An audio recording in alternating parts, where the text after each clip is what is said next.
Social Justice Café. We will be exploring the realities of a child soldier today. My name is Kayla Batar, and I am the Program Administrator 1 here at the IHR. If this is your first time attending, welcome. This is not a structured lecture, but more of a conversation. If you have a question, please use the reaction tool found below to raise your hand. For those of you who have attended before, please bear with me as I go through some household rules. As a reminder, by registering for this event, you agree to the following norms and agreements. We encourage everyone to participate.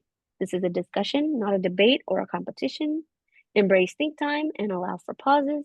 Share the time and avoid dominating the discussion. Speak for yourself and your own experiences. Allow others to speak for themselves and listen generously.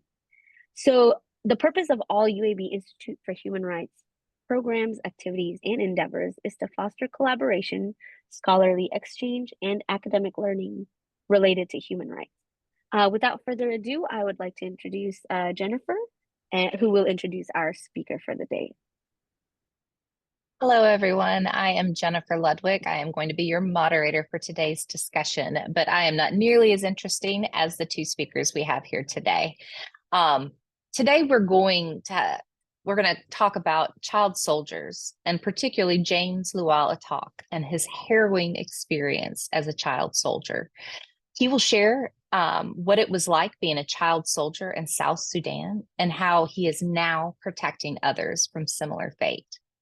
Unfortunately, due to the conflict in the region, instability of electricity, and the time difference, James was not able to join us live today, but we were able to pre-record his interview, which we'll share with you today. As Kayla mentioned earlier, if you have any questions during the Social Justice Cafe, please share them in the chat, and we're going to try to answer them either throughout today's presentation or after during the Q&A. Now, let me introduce our incredible speakers. James Lual Atak is the founder and executive director of New Life Ministries along the border of Darfur in South Sudan, serving children and women vulnerable to exploitation through critical protection, education, and economic development programs. Since 2005, New Life Ministries has been a founding member of a US-based nonprofit called Lift Up the Vulnerable. And their indigenously directed anti-human trafficking network that spans across both Sudan and South Sudan. For his years of dedication to transforming lives in war zones, James was awarded the Tannenbaum Peacemaker in Action Award in 2018. Also joining us, but live, is Audrey Moore. Audrey Moore is the CEO of Lift Up the Vulnerable. Audrey directs the anti-trafficking network today that spans Sudan and South Sudan. She came face to face with the horrors of human trafficking while she was living in Europe, which inspired her life's work. She has worked with James and others like him for over 20 years. Audrey, welcome. Can you share a little bit about how you met James and how you guys started working together? Yeah, thank you, Jennifer, and thanks for everybody that's attending today. I began working with James in 2005. As part of Lift Up the Vulnerable's mission for the past 20 years, we've been on a mission to prevent human trafficking by going where children and women are the most vulnerable and where there's little to no other help available because it's too dangerous or too remote or too complicated to do work in. And so in our early years, when we were exploring where we could best invest in local leadership in regions that met this condition, an organization partner that we had at the time shared that if we wanted to go where human trafficking was the worst, we needed to come to then Sudan. Today it's Sudan and South Sudan, but then the region of Sudan during the height of the Darfur genocide. A visit to the country followed, and it was during that time that our founder met James, and we started building a partnership with him, investing in his vision for ending human trafficking and empowering change makers in the nation. And James is a really remarkable man, you'll see in a minute. And he gave up his opportunity to live in the United States when a visa was extended to him because he felt called to return to his village and stand with vulnerable children that were just like him, that had no one to protect them during war. And he started gathering kids and teaching them under the trees. And at first, the work began with about 153 students, and today has expanded to over 1,400 children each year being served through our program. So James is really pivotal in the work that we're doing together. He's been pivotal in helping us identify strategies for addressing the root causes of exploitation through a local leadership approach. And he also helps us expand our locally led anti-trafficking network to 2 other regions, one in Sudan, one in South Sudan, and led by other leaders in the countries. So I'm always deeply inspired by James and look forward to this conversation as we learn from his lived experience as a survivor of human trafficking and today as an advocate for human rights.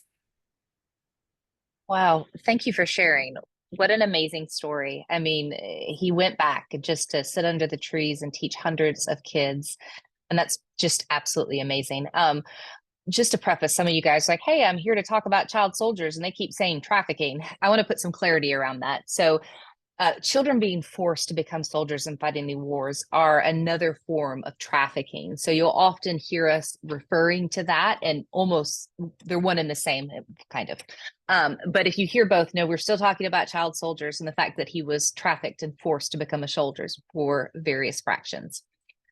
Okay, so in a minute, we're going to hear from James and we're going to hear his incredible story. But I want to first share some facts on child soldiers. According to UNICEF, thousands of children are recruited and used in armed forces across the world. Between 2005 and 2022, more than 105,000 children were verified as being recruited to join the militant forces. We all know that this number is much, much higher, but that is the verified number.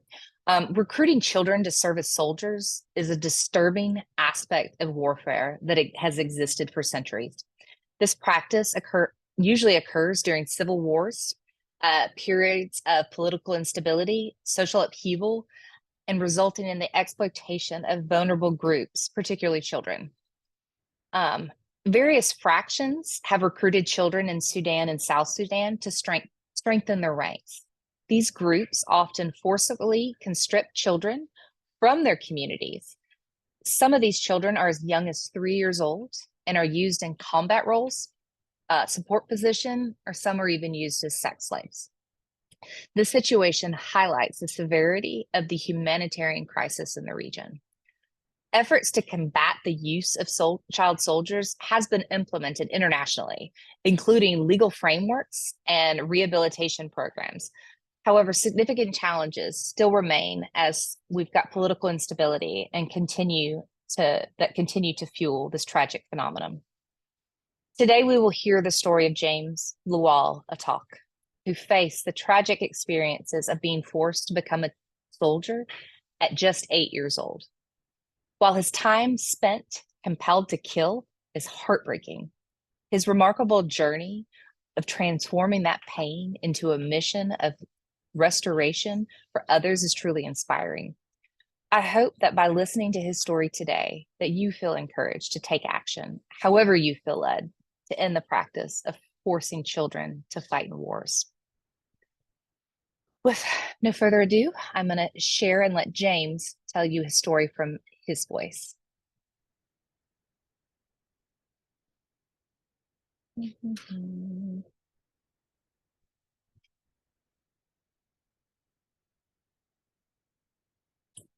And for those that are waiting on the delay, part of it is my lack of computer swabby skills, but we will get there. And share. All right, does that get started? Thank you. My name is James Everybody Lual here? Atak. I'm a South Sudanese originally,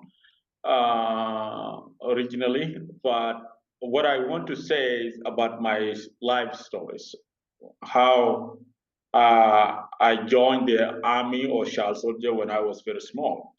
It was 1987 when I was very small in the village. And as a small boy in the village, where you have never attended any school, you have never had that kind of opportunity to go to school, and what you know is how to go to the bush hunting with your small dogs and with your other colleagues, boys, and play around and go to the river, trying to swim and there and all those kind. So, and then it happened one of the morning. I can't remember the date and the year and the month I mean, but what I could tell it was like somewhere like May, when it was a time the rain is almost to rain, and the rain we usually receive the rain starting of the May. But it happened in the morning, very early morning, where we found ourselves attacked by the Sudan government to our villages, and we were attacked randomly. The entire village, the area, was actually set on the fire. Their homes were set on the fire. The shooting was going on randomly. People were crying and people were running randomly. So I ran because the family, they are not able to control their children in the villages during that kind of the incident. Briefly, shootings started in the morning when people did not even know what was going on. But this came the government of Sudan, the Islamic government of Sudan came out with their army, march out to make sure that they burn down their houses, where the people are living in the village, and they shoot everybody they could see, and takes many other children and women for slavery. And many of us, of our relatives, they become victims. The children, boys and girls, they become victims who got caught at least, and they took them to the northern Sudan, and they become a slave, sexual slave, a slave workers, and all those kind. So for some of us who ran into the bush as a little boy with the rest of the boys from the village, we found ourselves in the mornings about 10 o'clock or 11 o'clock, moving around. And then we didn't know what happened. We lost our parents. There's no many adults with us. But what we know actually by that time, there was a killing going on. And the killing going on, we did not know as a little boys, little children, we do not understand how did it happen and what is it for and how did killing happen and why the bombings and shooting and all these kinds of happenings in the area and in the villages. So as we found ourselves that morning, because we attacked about 4 o'clock in the morning and to 5 o'clock in the morning, and then we ran into the bush with the parent, and then we lost the direction of where they are about. We did not even know. We did not find them. Some ran with their parents, and some of us, including me, we found ourselves we lost our parent. And then when the sunlight came up, we found ourselves actually sitting under trees because we are exhausted from the running from that 4 o'clock in the morning, and then we start sitting under trees and we find ourselves in groups. So there's a movement, the SPLA, which is the party of the South Sudanese who rebels against the Sudan government because of marginalization and Islamization, which was going on. Those things I didn't know. I came to realize later on when I've gone to school, when I attended school, when I've grown up, that there was something like this. There was a fighting between the South Sudan group, which is rebellion group we are actually rebel against the government and fighting against the Sudan system government for marginalization and Islamization. That people are forced to be a Muslim when they do not want to be a Muslim. People are forced to fast in an Islamic way when they are not Muslim. So, and a lot of the marginalization that has been done to South Sudanese by Sudan government and Arab masters. And because Sudan was one, and we were actually under Sudan, and they were ruling. So this group, the SPLA, rebel and form the army in the bush as a guerrilla, as the rebel fighting the government. So, and that was the reason I came to realize and I came to know that the stories, that was the reason the government launched attacks against every village in that area, that the rebel and the people who have rebelled against the government, they are basing there and they are hiding there. So, and they want to make sure that they wipe out everybody who was actually a Christian and actually and Black African people in South Sudan and the part of the Sudan, and they do not want to know about the Christianity, and that was one of the reasons. So when we found ourselves and the trees and the sun has become very hot, and we are sitting groups and the trees, came the SPLA movement, the army, which were fighting the government actually, came and it started mobilizing the small children who lost the direction of their parents. And that's where I found myself. So they took a very good initiative, good care to take care of us and put them in the group and start moving with us. So, and they have to be a compulsory, it is mandatory to them that they have to take care of the small children who have lost the parent during that attack in the mornings in those villages, many villages. So, and the villages were set on fire. So, as I found myself there, we found ourselves working as a group, and we did not know where we were going. They said we are going to that direction, and we very soon we will arrive very soon, day by day. We walk morning to sunset, and then we rest a little bit, and then in the evening again we start walking. When the sun is very hot, we sit under trees, grouping under trees, and then we drink whatever water we find on the way in the bush. You know, we could eat any kind of the trees. We don't even know the fruit in the bush there, as long as you survive. And then we start eating the wild animal. We make sure we survive. Some big boys and big people, elders one, they could run and catch the animal or take the stone and stone the small animal, and then we roast them on the trees and we take the water and we keep going. So, and we worked in that situation for 3 months work, day and night.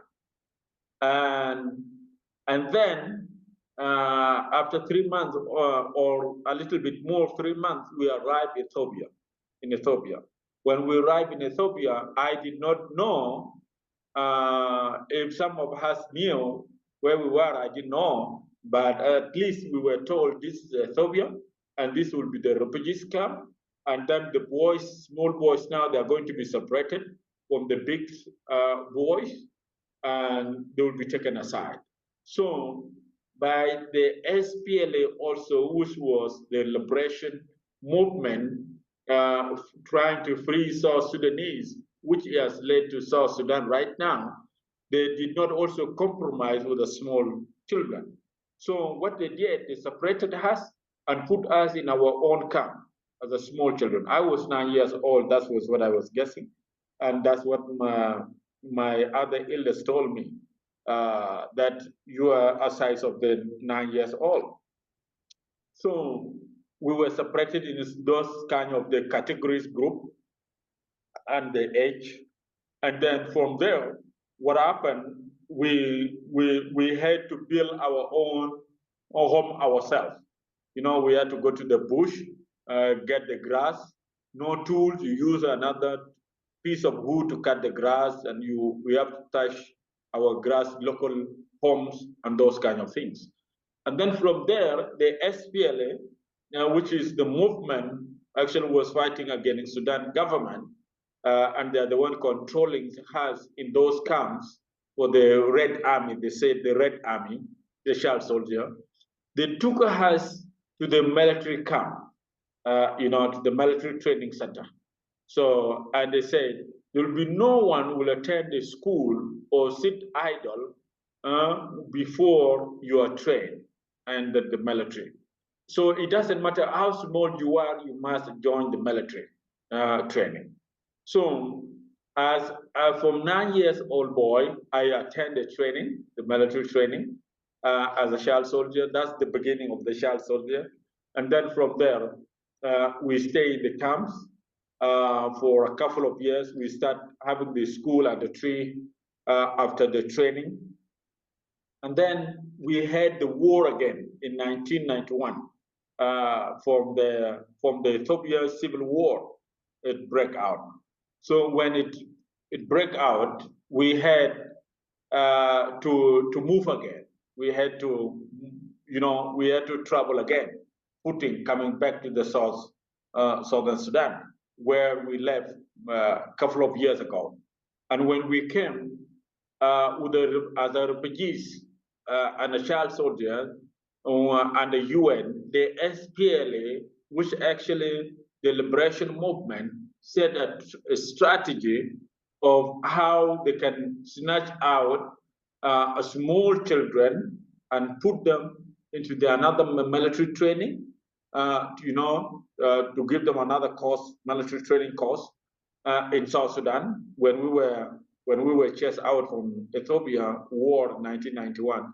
And from there, the UN was actually trying to control those small children and move them to the Kenya side and create the camp between Kenya border and South Sudan border, so that the small children can settle there, and then they open for them the school. But the SPLA, actually, what they did, it was that they had to make sure they have gotten out some of the children and recruit them in the war.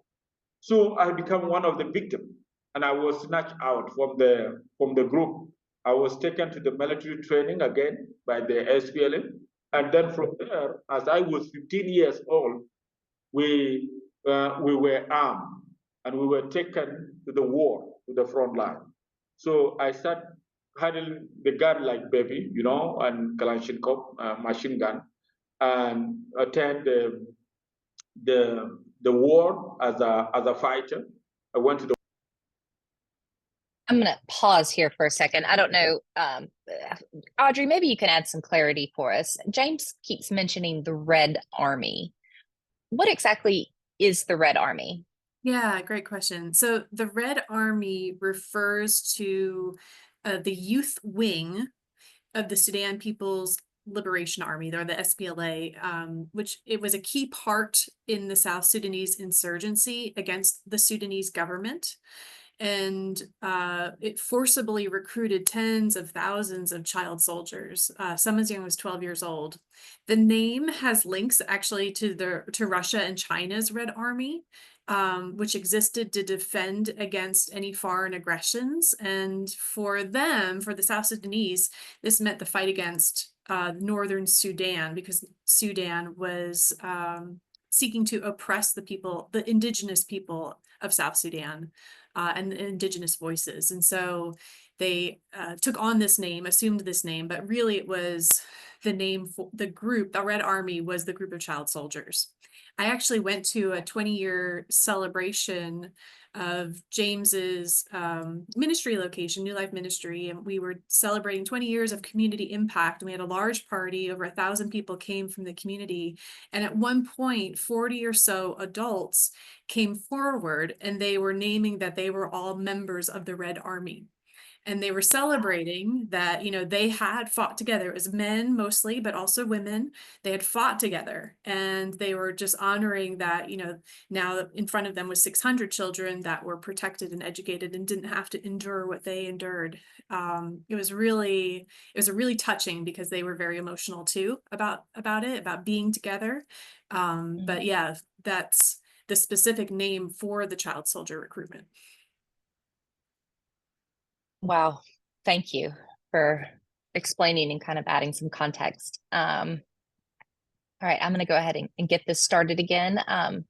Let me just add one more thing, Jennifer. Okay. For people that, as I was listening to it afresh, Sudan, when it was one country, was 3 times the size of Texas. And so when James is naming that, he walked for almost a month, maybe more, across his nation to the bordering nation of Ethiopia. He was really from the one of the most west northerner parts of South Sudan, and he walked over 1,000 miles as a child to Ethiopia. And so, that's just really staggering that he survived, let alone that he survived and then was conscripted to fight. But that he survived a journey like that is really something that we can't really fathom. Not at all. That is absolutely amazing. He's amazing. You're amazing. So I am thankful for y'all sharing this with us today. I'm going to put I'm going to put a link in the comment section for people to read a little bit more about Sudan, South Sudan history, and you can refer to it later, but that will put some of this in context. Wonderful. Thank you so much. All right, let's go back to James and his story. The war and start fighting with the government. And then from there, for some time, how I came out from there is because God has been very gracious to me and on many others. So this is how I'm coming now to start the ministry. This is where I want to step in. And then, from that time, because God has been very gracious to me, and it came after we went to the war and we were defeated by the Sudan army, and we were chased out. Our colleagues got killed and all this. I could remember my friends shot direct the eyes, the head blow off, and he came to me carrying guns, and one eye is seeing and one eye is blow off with the part of the head, and he said they shot me, and I said, and I ran, I stepped aside and I said, man, I can't help you. There's nothing I can do, you see. And then the guy fell down and he died immediately. So what happened? I just, a couple of days time, the leader of the SPLA movement came into the area and called the parade, the assembly, military assembly. And one of us was very small guy. He could cry from morning to sunset. Even though you drink water, you can drink water when he's thirsty, and then he drink when he finished drinking and put down the cup or whatever he was using for drinking, he could start crying again. Morning to sunset for a couple of days. If you can't him, you will cry. If you leave him, you will cry. So he was left to cry long day, all night. He could cry from morning to sunset, from evening to morning, every day. So, and people were wondering, what does this boy want? And he was crying. So when it came a leader, we had an assembly after we were defeated from the war by the army for that particular war of that time. So Dr. Garang, who was the head of the SPLA, came and he wanted to address the army, his army which actually lost the war.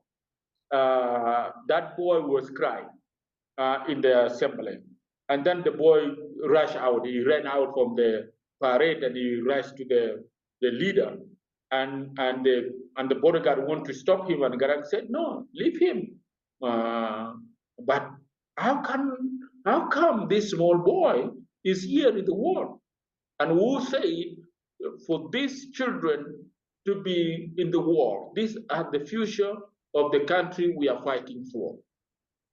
And what the SPLA leaders and commanders and generals were doing, they take out the small children to go and arm them and take them to the war without the knowledge of the big guy, so, some of them. Yeah. So that so that they can win the war, because small children, they could fight to death. They don't know how to run out or to surrender. They're just fighting unless the bullets are finished.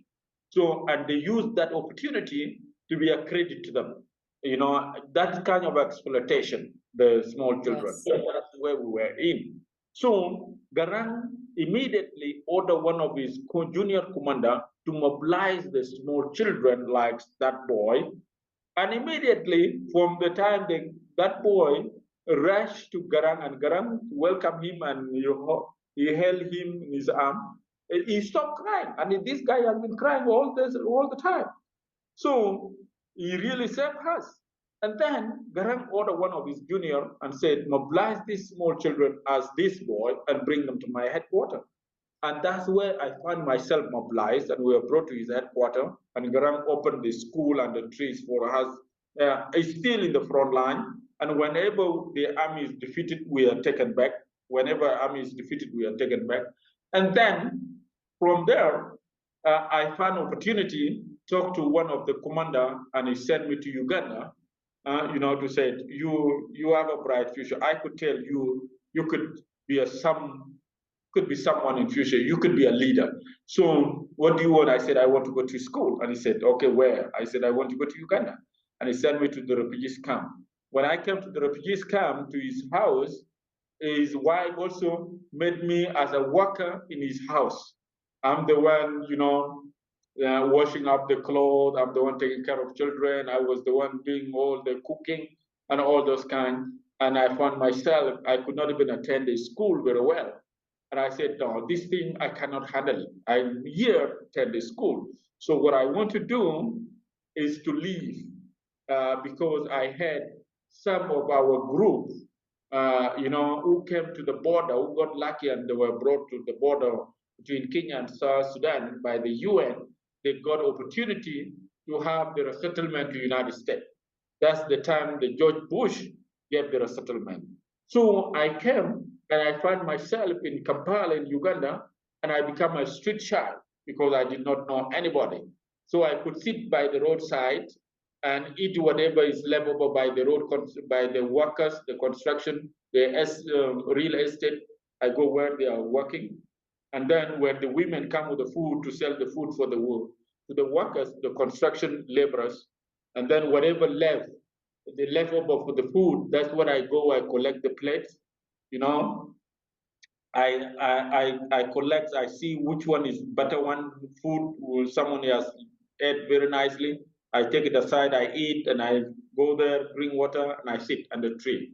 I become a child, a street child, because I want to come to Kenya to join the groups and find the opportunity to go to the United States. Because the lease the UN were using to resettle the lost boys to the United States, it was the lease I was in Ethiopia. I was part of that lease, and my name is there. And those are the lease they were using in Kakuma refugees camp in Kenya. So I said, my name is there, I will go. And they were tracing those children they brought and those children they had on their list. So from there, I found my way. I came to Kenya, and I went to refugees camp. I went to refugees camp. I found opportunity. My name was there. And then I came back to Nairobi to a certain uncle, to visit certain uncle. I found someone now that I'm related to, which I did not know. And someone told me, you are from the same clan. It's not very close, uncle, but he's an elder, and I call him uncle. So I came to him to ask for any kind of help and if there's any scholarship as I wait for the resettlement. So the guy said there's no opportunity. And then one time it comes another missionaries who actually was working in South Sudan, training the pastors, and he comes to that uncle because that guy I call uncle was actually a pastor, and he works with these missionaries. So that missionaries come with the Bible, the number of the Bible in the boxes, and he store them in his house, and he need help. So I go to him downstairs and carry the Bibles. And when he want to carry the Bible going up the first floor, I said, no, I will carry them. I'm a young man. I'm okay. I'm good. And I carry the Bible. And then one time he came back and he said, he came to that house and I told him, I need to talk to you. And I explained myself and I said, I need a scholarship. And then from there, he gave me an appointment for other year. So, and I was doing my resettlement. To make it very short, is that God has really saved me in so many ways. And I find myself under that missionaries supporting me, going to school here in Nairobi as I was doing my resettlement. And I moved my resettlement. You are free to remove your resettlement from where you are, refugees camp, to Nairobi if you have somewhere to stay, at least not under United Nations, as you wait for your status, resettlement to United States. So we were very excited. We are happy, and I go to school and I got that opportunity, scholarship, and then also my resettlement. I'm following up my resettlement. I go to UNHCR agency, and I have done all my documentation. I was going to Virginia. I was actually given a resettlement to Virginia in near Washington. So when I've done all my documentation, and I become a Christian also under that missionaries in Nairobi, is South African missionaries called George William. So from there, uh, I become a Christian and I become very tied to my faith. And I said, God has really saved me with a purpose. How could I be in Nairobi? I did not know one time I'll be in such a places. There's light, there's so on. I could go to school, I could get on the bus and all this. This has become a great privilege. So I become a serious Christian, stand the Bible study as I go on with my classes with the British school. And then when I am done with my resettlement, that was 2001, I got all my documentation. I got my green card, I got my document, I got the ticket, and I was to fly like a week before. And I've never told my sponsor, a Christian missionaries who was helping me for all these many years, few years in Nairobi, 2, 3, 4, 5 years, something like that. I said, my friends, some of my friends, they influenced me and said, do not explain to this white man that you're going to America. He will stop. He will not be happy to help you. So you better do your settlement and then you just leave. But I was not in peace completely. Okay, we have 5 more minutes left. So I was I was not I was not completely in peace to hide the reality that not to tell this fellow he has been helping me for many years. I feel guilty. I don't get good sleep. I don't eat well. And I said, okay, fine. When it remained 1 week for us to go to the UN and get our document and head to the airport and fly to US, I said, no, I can't do this. I feel guilty, and that's not fair. And I'm not a Christian to do that. I have to tell the truth. So I went back one of the time, and I went to his office and I said, George, here what I got, and this is what I've been doing. But I don't feel great to leave to US without sharing with you and your family and with the help you have done to me for this many years. And before that, as I was having the resettlement, I had an idea and dreams. What do I do to help my people in Sudan?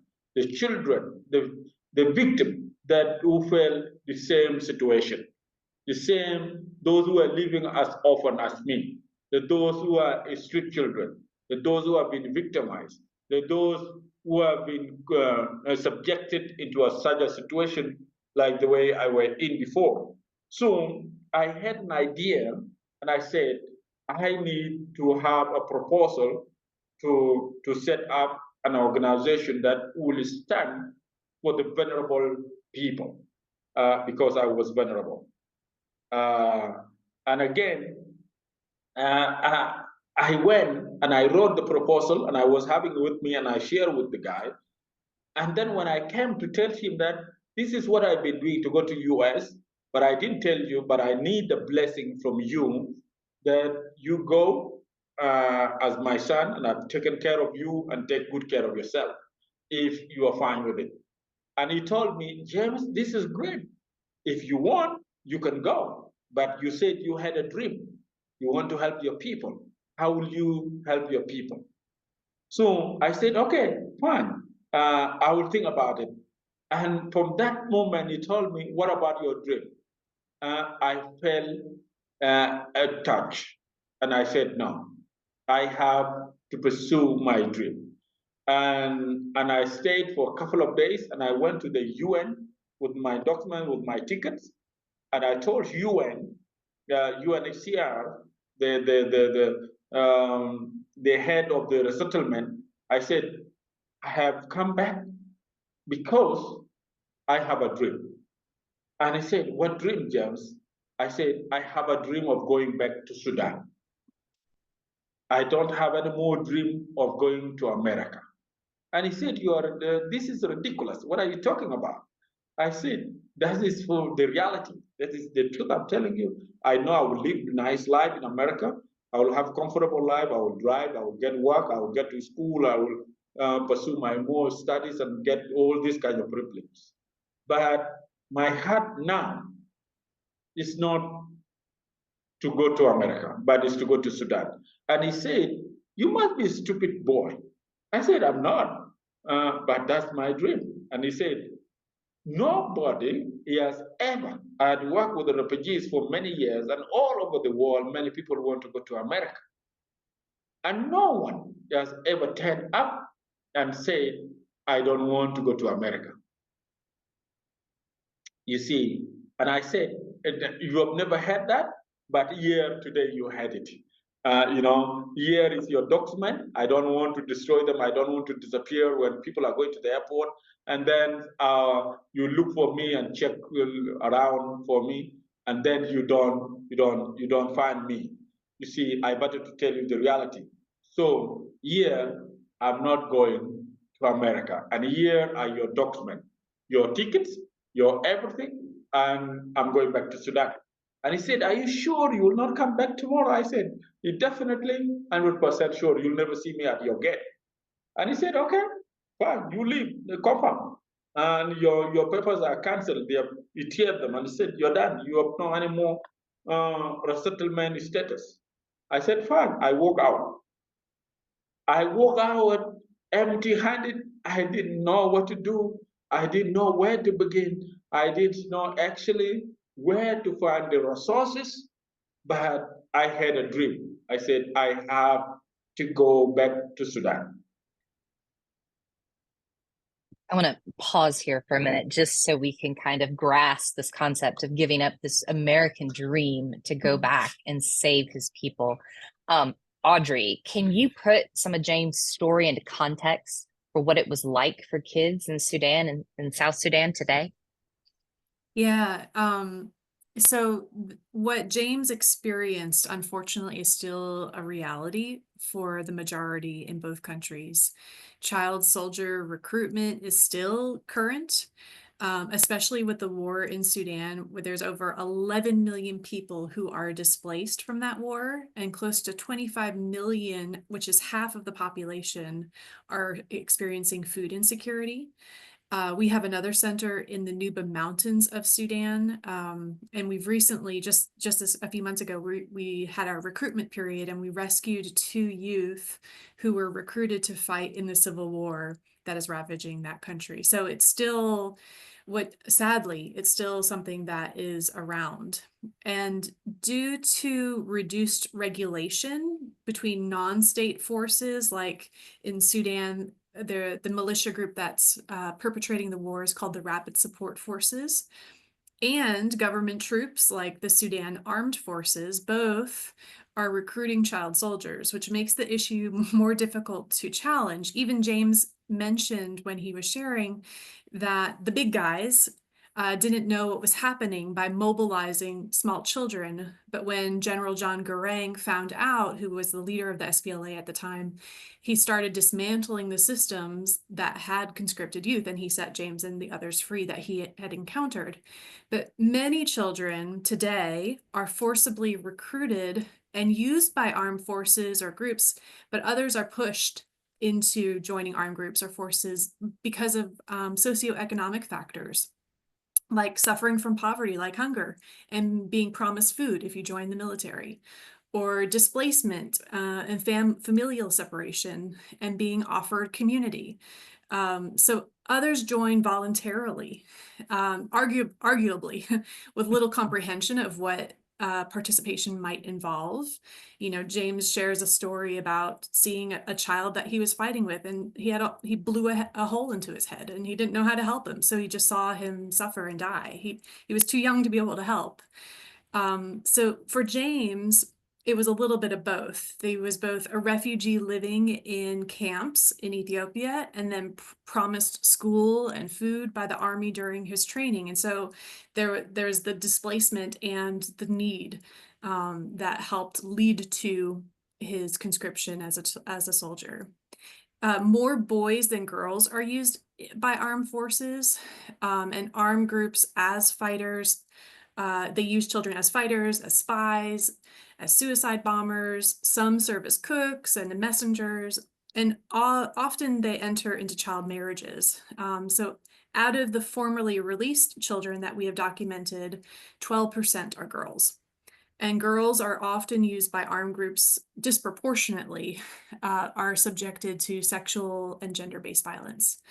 So what James experienced is really interesting. He mentioned that God saved him and God will save more children through him. And that vision is really coming true. And so you'll hear in a moment, he's starting the journey towards Sudan, back to his homeland. It will be the first time that he's returned since he was a child.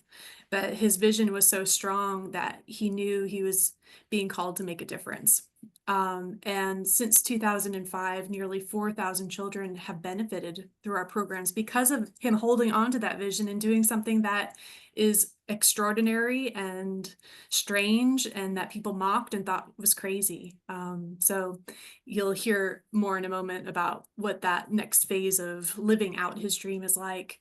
And I'm not sure if anyone else has any other questions, but in the comment section, I'm going to add a link to a longer recording of James sharing about his experiences as a child soldier. He was recorded a few years ago by West Point's Center for Oral History about that experience. And so it's a really, he shares so much here, but it's a longer and more in-depth study if you'd like to learn more and hear more from him. Thank you, Audrey, for the link and sharing the context of what's going on and just kind of how big of a decision this was for him. Like, I'm going back. But let's go back to James and get back to his journey to Sudan and how he started protecting children from labor trafficking, child brides, sexual slavery, and being conscripted as child soldiers.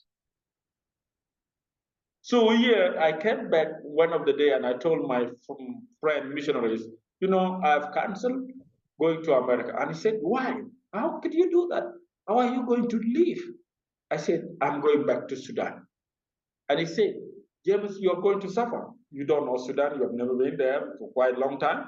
And it's not easy. It's terrible. There's bombardment. There's a lot of hunger and so on. And there's no way you can survive it there. And you have been in Nairobi city and in the refugees camp. I said, my friend, either I'm dead or not, I have to go. So, and he said, fine, you get going. So I got going. I went to his compound, one of his compound in Sudan, and he put me as a compound manager. And I stayed there for 6 months. And I was working there and I was getting paid and I was eating nice and I was sleeping nice in his place. But I told him still, this is not where I want to be. I want to go to the deep in the village and I want to stand by myself. You see, God one day will save me and will save more people through me. And he said, James, what's the problem? His wife was crying, James, please don't do that. I said, no, If I'm here, I will not fulfill my dream. I have to go out. I have to leave your house. I have to leave the money you're giving me and the food you're giving me, and I have to go. So, and he said, okay, you go. It's up to you. So I came back to Nairobi. The money I've worked as a compound manager for 6 months, I put them together. I was paid $800. I put them, I put them together, and I went to Sudan and I start uh, checking on the ground about the orphans, about the vulnerable children. How do I help them? How do I stand with them? I could just find myself the tears rolling down from my eyes, and I could say, just only the prayers, God help me, and God opened the way for me so that many others can get opportunity. You have served me, but I want to serve you. I want to serve the people. So from there, I went to a town called Nyumlel. That's where I came from. My home. That's where we were attacked many years ago. Before I went back, and then when I went back, I sat under a tree, and I start mobilizing the children myself, and I start teaching them by myself, and I put them in a group of 50, group of 51, group of 52 or 51, something like that, and I start teaching by myself. So from there, I struggled in 2003, 2004, 2005 came the organization, American organization, who have teamed up, and they want to know the suffering of South Sudanese Christian African in Sudan, and for them to stand with them and help them so that they can help their own people. And they toured around in southern Sudan when we were still one Sudan. And South Sudan was a region, was called Southern Sudan.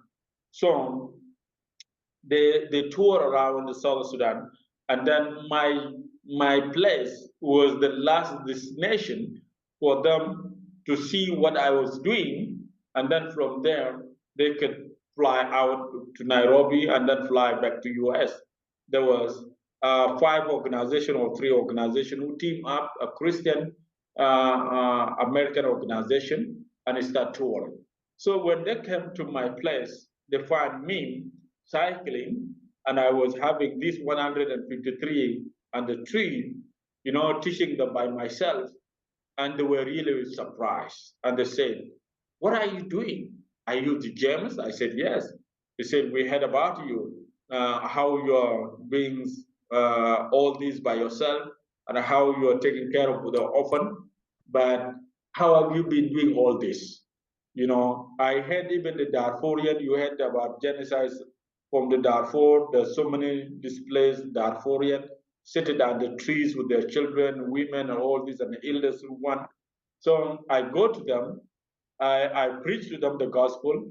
I preach in the village. I preach at the tree, mahogany tree, by myself. It's church of one man, and the tree. So, and then when they were talking to me and they brought the supply for the food and the non-food items to me, and they said, what are you going to do with all this we brought to you? The American Christian organization who were touring, and my place was the last destination. And they said, what are you going to do? It's about 20 of them, American. And I said, what I'm going to do, I'm going to share the part of this food with the Muslim displaced from Darfur and the tree, and who are sitting under trees. And the part of this I will give to these children I'm taking care of, 153 children. And they said, how could you be doing this? Why are you sharing? I said, no, we have to share. We are Christian, we have to share. And even though they are Muslim, we have to give sympathy on, and kindness of Christianity to them. So we went, we visited them, we gave them the food, they came back and they flew out. And then the organization Live Up Venerable now stood with me from there. That's the starting point. That's the starting point, and that's the opening up uh, point from that first day in 2005. You know, uh, 2005. The Live Up Venerable said, "We are going to stand with you. We are going to be mobilizing the resources wherever is possible, the United States and wherever is possible in the world. And those who are really committed to help such a kind of situation, we will mobilize the resources, we will send them to you, and then you continue what you are doing and recruit more teachers than being yourself alone, one person, one person, a teacher, one person staff, one person church, one person, everything. So you start recruiting the people and start, bringing in more children. So from there, I start bringing in more children, orphans, and I start bringing in more children actually who have returned back as abductees from the Muslim government and from the slavery, from the sexual abuse, the girls who have been taken for trafficking. I start reaching out and I start setting up the ministry. So, and that is the New Life Ministry today that has been existing, and with the support of the well-wishers, very great, generous people all over the world, and Live Up the Venerable is standing with us to make it who made it to be what it is right now. Now, so many children, they have received the good education. So many children they have received actually that great opportunity and safe homes, and and many others. We have been drilling the boreholes, the community. We have been giving the medical camps and medical facilities to the people, to the villages around there, and then from there, when they asked me as a group and they become a great partners and friends, they Live Up the Venerable, they said, James, what else do you want to see in your community and in the country? I said, the disaster which had happened, it did not happen or only in this village. It happened in many other areas in South Sudan. So I want has to set up another school like New Life Ministry. And they said, where? I said, let's go to Torit. And that is the hope for South Sudan. That's how it started. We went and we stood in the bush, in the grass, and we said, we want it done right here. And then that was 2009. And then again, they said, James, what else do you want to see? I said, I want to see another school, another center. Because if we to rescue many children there, and we save the children there, and we educate the children there in that region of South Sudan bordering to Darfur, where the genocide has been going on, and up to today it is happening. And then we'll also have another children venerable also homes in the other side, and another children home in the other side of Nuba Mountain, which is part of Sudan. These are the generation that will unite the South Sudan and Sudan. These are the people that will come with a very good education and great commitment to see the prosper South Sudan and Sudan is there, and they'll become the leaders. And that is the commitment I had taken from that time, and that's. I'm going to pause the rest of James. I think he's going to go into more of just this partnership and what is God and what this ministry has done to kind of help these children, that were trafficked. They're forced to be soldiers. They are so many tragedies, and he is a godsend for them, or at least that's what I would call him. Some of you may have to leave. I do want to be, conscientious of your time, but I do want to open up the floor for anybody that has questions. We've got Audrey here who's worked with James for 20 years. It's a great resource to ask questions you may have about James's story or child soldiers in general.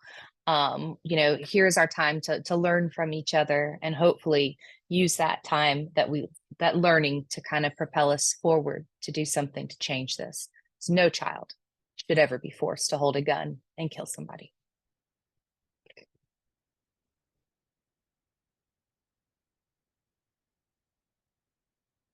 I'm gonna give it a few moments. There's also the possibility that I am not looking at the right thing.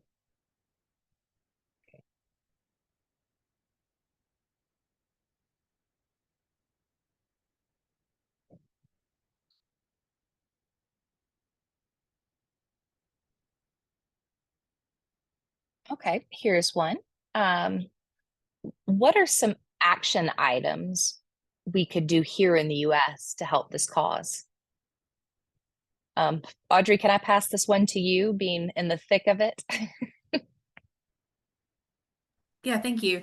I think what we always advise is digging more into education and becoming more and more informed, because the more that you know, the more the action steps become clear. Our website has a lot of resources. If you go to the first link for the complex history of Sudan and South Sudan, there's a sign up form for learning the myths and realities of human trafficking. It's a really good document that's free. We offer it freely. And so just sign up for that. And it gives some ways that you can be mindful of how human trafficking is at work in this world, both locally and globally, and then offer some next steps for how to participate in ending it globally. So that's just a quick idea of how you can get engaged. Of course, Lift Up the Vulnerable is, we're a national organization, but we have some Birmingham roots. So for everyone in the UAB community, we're doing more and more with the UAB, and we're thankful for that partnership and collaboration opportunities. You know, and my advice to anyone, after you educate yourself, I mean, I feel like most of us, that inside part of us, there's that gut feeling, maybe not as strong as James, to go put yourself back into what you fled, but you know, what is your gut? What can you do? How can you help where you are with what you have? Like it doesn't have to be elaborate, but if everybody does something, then things start changing. What I think is so inspiring in regard to James is that he just, even though his story is so big, Yeah. in reality, he just took a lot of small steps that led him to where he is today. And so it was, okay, yeah, I have this feeling like I should do more. And then he listened to that feeling to take a small step for like what that looked like. In this case, he started, found his way slowly back to his home village, but it wasn't like an immediate thing, and it wasn't big all of a sudden. It was just a lot of slow steps that led him on a journey of progressively getting more and more engaged.